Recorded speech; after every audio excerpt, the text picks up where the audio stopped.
अरे ओ दुकानदारों, चलो चलो आज का ऋण निकालो। लेकिन राजकुमार जी, बस अभी अभी तो मैंने दुकान लगाई है। मालिक, अभी तो मेरे पास एक ग्राहक तक नहीं आया। मैं आपको पैसे कहाँ से दूं? अच्छा, मुझे बेवकूफ समझता है, मुझसे चालाकी करता है, सीधी तरह पैसे निकालता है या फिर तेरा सारा सामान नष्ट कर दूं? मालिक, मुझ पर दया कीजिए, मैं अभी आपको कुछ देर में ही पैसे दे दूंगा। बेचारा किसान गिड़गिड़ाता रहता है, लेकिन राजकुमार को उस पर जरा सा भी तरस नहीं आता और उसका सारा सामान नष्ट कर देता है।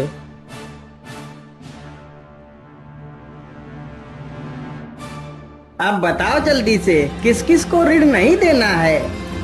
नहीं नहीं मालिक, ये लीजिए ऋण। हाँ हाँ मालिक, मैं तो आपको ऋण देने के लिए आपकी कब से प्रतीक्षा कर रहा था। इस प्रकार सारे दुकानदार डर कर राजकुमार को ऋण दे देते हैं। राजकुमार घोड़े पर बैठता है और वहाँ से चला जाता है। अरे नहीं नहीं, यह सब कब तक चलता रहेगा? हम लोगों को कुछ ना कुछ तो करना ही पड़ेगा। अरे भैया, मैं तो कहता हूँ हमें महाराज के पास चलना चाहिए, वही हमारी मदद कर सकते हैं।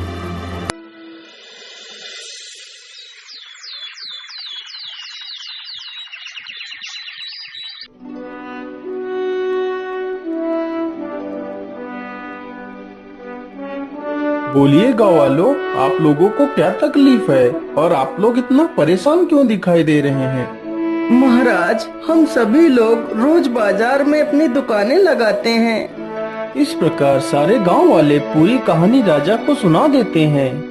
अच्छा अच्छा, आप लोग शांत हो जाइए। सैनिकों, राजकुमार को बुलाया जाए। जी पिताजी, आपने हमें क्यों बुलाया? बोलिए, क्या बात है? चंद्रवीर, तुम हर रोज गांव वालों से ऋण मांगकर उन्हें क्यों परेशान करते हो? आखिर तुम ऐसा क्यों करते हो? पिताजी, ये सारे गांव वाले बाजार में अपनी दुकानें लगाते हैं, तो इन्हें ऋण तो देना ही पड़ेगा। लेकिन चंद्रवीर, हमने तो आज तक इनसे कोई भी ऋण नहीं लिया, तो फिर तुम इन लोगों से ऋण क्यों मांगते हो? वो पिताजी, मैं इन लोगों से ऋण नहीं नहीं चंद्रवीर, आज से तुम इन लोगों से कोई ऋण नहीं मांगोगे, ये मेरा आदेश है।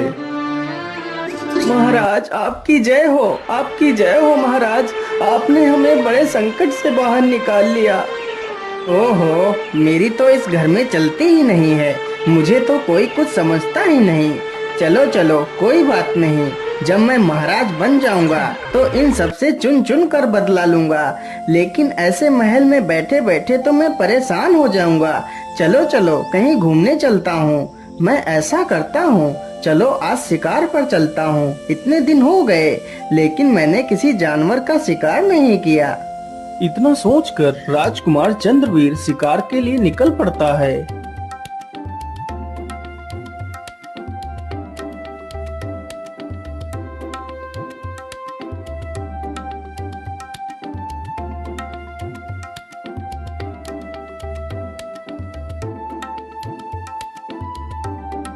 क्या करूं, आज तो शिकार कहीं दिखाई नहीं दे रहा है। मुझे लगता है आज मुझे यहाँ से भी निराश होकर ही लौटना पड़ेगा। चलो चलो, अब घर वापस लौट चलता हूँ। ये सारी बातें सोचकर राजकुमार जंगल से वापस लौटने लगता है।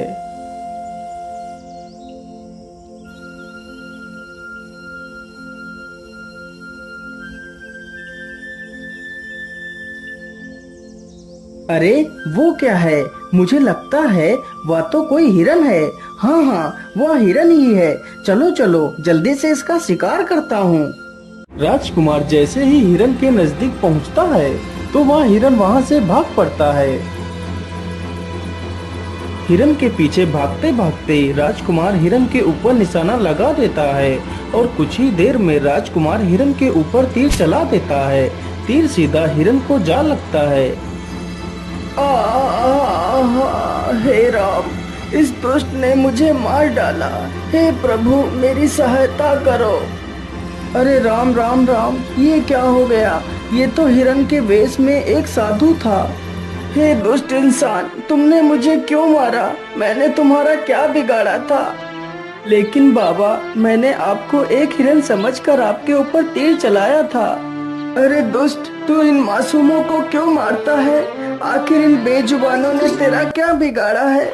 इन्हें भी दर्द होता है, तकलीफ होती है। तू अपने मनोरंजन के लिए इन बेजुबानों को मारता है। जा, मैं तुझे श्राप देता हूँ, तू भी एक बंदर बन जाएगा। जब तू खुद एक जानवर बनेगा तब तुझे इन जानवरों का दर्द समझ आएगा। बाबा, मुझे क्षमा कर दीजिए बाबा, मुझसे बहुत बड़ी भूल हो गई बाबा। मैं अपने अहंकार में चूर होकर इन मासूमों पर जुल्म ढाता रहा। बाबा, मैंने बहुत सारे पाप किए हैं, पर मुझे क्षमा कर दीजिए बाबा। मैं आज के बाद कोई गलत कार्य नहीं करूँगा, मुझे ये श्राप मत दीजिए। साधु को उसके ये वचन सुनकर उस पर दया आ जाती है। बेटा, मैं अपना श्राप वापस नहीं ले सकता, लेकिन जब कोई कन्या तुम्हें इसी बंदर रूप में स्वीकार कर तुमसे विवाह करेगी तो तुम्हारा यह श्राप टूट जाएगा और तुम अपने वास्तविक रूप में आ जाओगे। इतना कहकर वह साधु अपने प्राण त्याग देता है।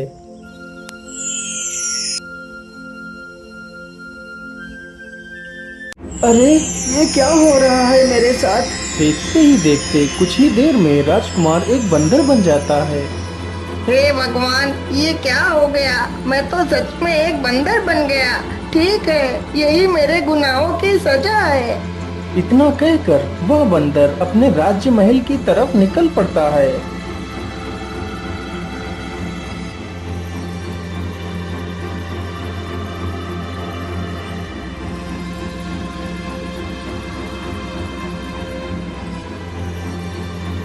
अरे अरे, ये बंदर इधर ही क्यों चला रहा है? अरे भाई, तो इसमें इतना परेशान होने की क्या जरूरत है? आने दो, इसे आने दो। अभी इसके पिछवाड़े पर 4-5 डंडे मारेंगे तो खुद ब खुद यहाँ से भाग जाएगा। अरे ओ मूर्ख बंदर, तू मुंह उठाकर यहाँ कहाँ चला आ रहा है? चल भाग यहाँ से। अरे सैनिक भाई, मैं राजकुमार हूँ, मैं कोई बंदर नहीं हूँ, मुझे अंदर जाने दीजिए। अच्छा, तो एक बंदर हमारा राजकुमार बनेगा? अच्छा ठीक है, मैं एक पल के लिए तुझे अपना राजकुमार मान लूं, लेकिन हमारे उस दुष्ट राजकुमार ने तो हमें कभी भाई नहीं बोला और तू मुझे भाई बोल रहा है। अरे सैनिक भाई, अब मैं बदल चुका हूँ, मैं पहले जैसा नहीं रहा। अरे हाँ हाँ, वो तो हम साफ साफ देख रहे हैं कि तू तो पूरी तरह बदल गया है, एक इंसान से बंदर बन गया है। अरे ओ मूर्ख बंदर, हम लोगों को बेवकूफ बना रहा है, चल भाग यहाँ से। इतना कहते ही सैनिक बंदर को 4-5 डंडे चिपका देते हैं। बंदर तुरंत ही वहाँ से भाग खड़ा होता है।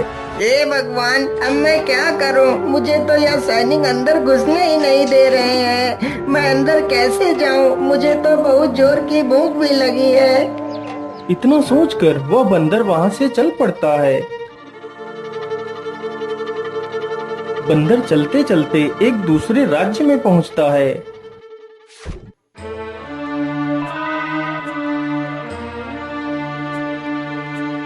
अरे, खाना तो मिल गया। चलो चलो, जल्दी से ये खाना खा लेता हूँ। वह खाना एक किसान का था जो पास में ही खेत की जुताई कर रहा था। बंदर जैसे ही अपना हाथ आगे बढ़ाता है तभी किसान अपना डंडा आगे बढ़ा देता है।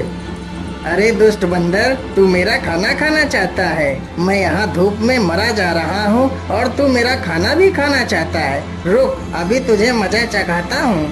इतना कहकर किसान बंदर को 4-5 डंडे मारता है और उसे भगा देता है।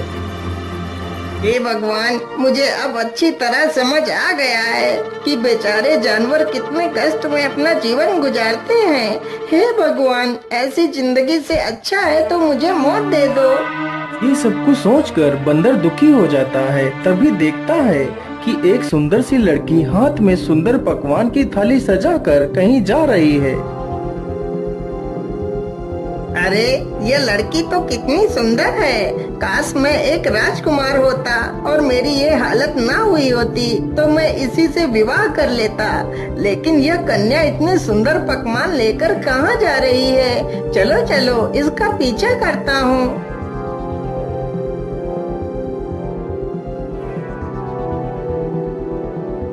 राजकुमारी खाने की थाली को ले जाकर एक गुफा के पास रख देती है और चुपचाप वहाँ से चली जाती है। अरे वाह वाह, ये लड़की तो कितनी महान है जो जानवरों के लिए खाना रखकर चली जाती है। और एक मैं था जो खुद जानवरों को ही खा जाता था।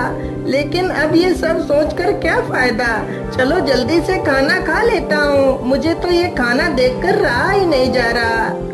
इतना सोचकर बंदर तुरंत जाता है और पूरी थाली को चट कर जाता है। जो खाना बंदर खा गया था वह खाना एक डायन के लिए रखा गया था।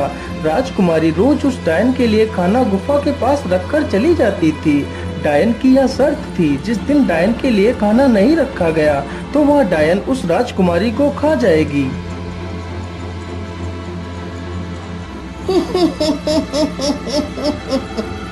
अरे ये क्या, आज तो मेरे लिए भोजन रखा ही नहीं गया और ऊपर से यह खाली थाली रखती।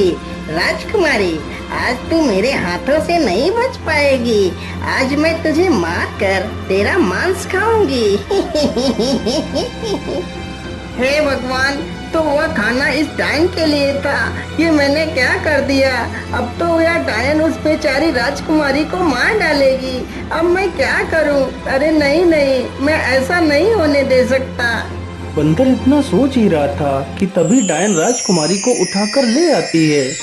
अरे राम राम राम, यह डायन तो सच में राजकुमारी को उठाकर ले आई है। चलो चलो, मैं भी इसके पीछे पीछे गुफा में घुस जाता हूँ।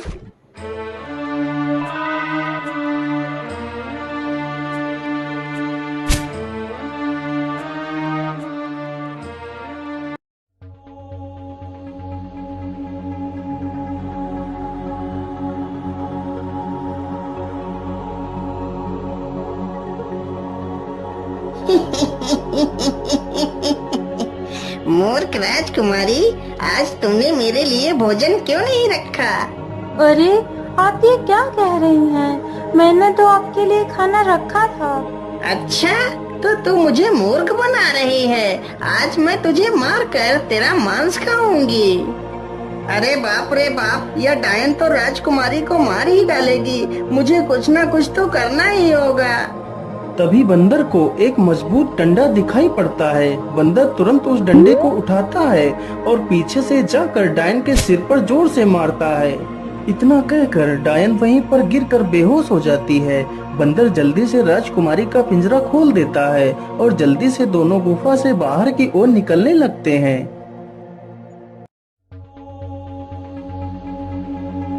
अरे ये क्या, गुफा का दरवाजा तो बंद पड़ा है। अब हम बाहर कैसे निकलेंगे? बंदर तुरंत ही पास में पड़े एक पत्थर को उठाकर दरवाजे पर फेंक कर मारता है। अरे बंदर भैया, इस प्रकार दरवाजे पे पत्थर फेंकने से कोई फायदा नहीं। ये दरवाजा ऐसे नहीं खुलने वाला। लेकिन तुम कौन हो और तुम इस गुफा में क्या कर रही हो। मेरा नाम मिठभोली है। मैं इस गुफा में उस डायन को मारने आई थी, लेकिन उस ताकतवर डायन को मैं मार ना पाई। लेकिन मिठभोली बहन, तुम इस डायन से बदला क्यों लेना चाहती हो। बंदर भैया, मैं और मेरे पति यही पास के जंगल में एक पेड़ पर घोंसला बनाकर रहते थे। एक दिन की बात है, ये डायन एक हिरन के शिकार के लिए आती है। डायन जैसे ही हिरन पर वार करती है, तभी वह हिरन मेरे पेड़ के सामने से हट जाता है और उस डायन का वार मेरे पेड़ पर पड़ जाता है और पेड़ गिर जाता है, जिसकी वजह से मेरे पति और मेरे अंडे उसी पेड़ के नीचे दबकर मर जाते हैं। उस दिन से मैंने कसम खाई कि मैं इस डायन को मार कर ही दम लूंगी, लेकिन मैं अभी तक उस डायन को मार नहीं पाई। लेकिन मिठभोली बहन, मैंने तो उसे एक डंडे में ही मार दिया। अरे नहीं नहीं बंदर भाई, आपको नहीं पता, वह डायन ऐसे नहीं मरने वाली। वह सिर्फ कुछ देर के लिए बेहोशी की हालत में गई है। अरे मिठभोली, तुम ये क्या कह रही हो। यदि वह डायन मरी नहीं है तो वह डायन फिर कैसे मरेगी। बंदर भाई, जब तक वह मूर्ति नहीं टूटेगी तब तक वह डायन नहीं मरेगी। अरे मिठभोली बहन, तुम किस मूर्ति की बात कर रही हो, मुझे जल्दी से बताओ। बंदर भैया, यदि तुम उस मूर्ति को देखना चाहते हो तो चलो मेरे साथ। मिठबोली तुरंत ही उन दोनों को उस मूर्ति के पास ले जाती है जिसमें उस डायन की आत्मा थी। अच्छा, तो तुम सारे चूजे मिलकर मुझे मारने की योजना बना रहे हो। रुको रुको, मैं अभी तुम लोगों को मजा चखाती हूँ। डायन तुरंत ही अपनी जादुई छड़ी से उन तीनों पर वार करती है, लेकिन जैसे ही डायन वार करती है तभी वह तीनों मूर्ति के सामने से हट जाते हैं और डायन का वार सीधा मूर्ति पर पड़ता है, जिसकी वजह से मूर्ति टूट जाती है और वह डायन समाप्त हो जाती है। डायन के मरते ही गुफा का दरवाजा खुल जाता है और तीनों ही उस गुफा से बाहर चले जाते हैं। अरे बंदर, तुम तो कितने बहादुर हो जो तुमने मेरी इस डायन से रक्षा की है। अरे राजकुमारी जी, मैं कोई बंदर नहीं हूँ, मैं एक राजकुमार हूँ। फिर वह बंदर अपनी पूरी कहानी राजकुमारी को सुनाता है। मेरा यह रूप तभी बदलेगा जब कोई लड़की मुझे इसी बंदर रूप में स्वीकार कर मुझसे विवाह करेगी। यदि ऐसी बात है तो मैं तुम्हारे साथ विवाह करूंगी। फिर वह राजकुमारी और वह बंदर एक मंदिर में विवाह कर लेते हैं। विवाह संपन्न होते ही बंदर अपने वास्तविक रूप में आ जाता है। अरे वाह राजकुमारी जी, यह तो चमत्कार हो गया। मैं तो वापस अपने वास्तविक रूप में आ गया। फिर वह दोनों अपने राज्य की ओर लौट जाते हैं और खुशी खुशी रहने लगते।